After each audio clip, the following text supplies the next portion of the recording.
வணக்கம். ஜிகேஎஸ்வி ரவிச்சந்திரன். இன்னைக்கு நம்ம பார்க்க போகிறது safety officer NEBOSH certification.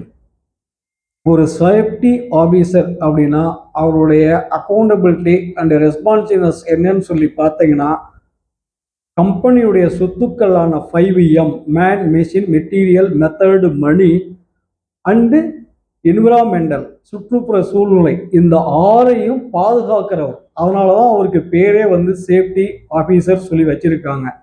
வெறுதே certificate அப்படி வச்சுக்கிட்டு இது ஒரு சாதாரண வேலை அப்படின்னு நீங்கள் நினைக்காதீங்க. அது ஹையர் ரிஸ்க் ப்ரொஃபைல், நல்ல ரெவின்யூ, நல்ல பொசிஷனை ரீச் பண்ணலாம். ஆனால் அதில் இன்னொரு விஷயம் என்னன்னு சொல்லி கேட்டிங்கன்னா, நிபோஸ் சர்டிஃபிகேஷன் பண்ணுறது யூகே பேஸ்டு.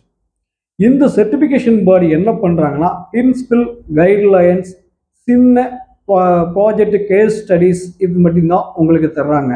உண்மையிலுமே safety metrics, technology designs, process flow இதை எல்லாமே டிசைன் பண்ணுறது அமெரிக்கன் பெட்ரோலியம் இன்ஸ்டிடியூட்.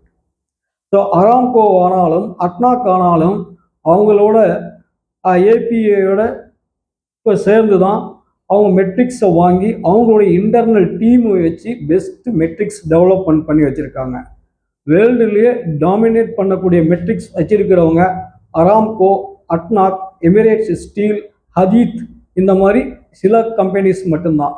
மீதி கம்பெனிஸ் எல்லாமே அவங்களுடைய ஃபாலோயர்ஸு தான்.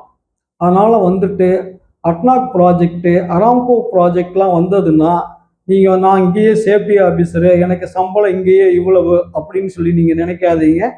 உங்களுக்கு நல்ல ஒரு ஆப்பர்ச்சுனிட்டி. அங்கே போயிட்டு அவங்களுடைய டெக்னாலஜி, அவங்களுடைய method, process, metrics, risk assessment எப்படின்னு அட்வான்ஸ்ட் லெவலில் நீங்கள் கற்றுக்கிட்டு நல்ல லெவலுக்கு நீங்கள் முன்னுக்கு வர முடியும். So NEBOSH certificate plus API metrics இது ரெண்டும் சேரும்போது தான் நீங்கள் ஒரு பெஸ்ட் சேஃப்டி ஆஃபீஸராக வர முடியும்.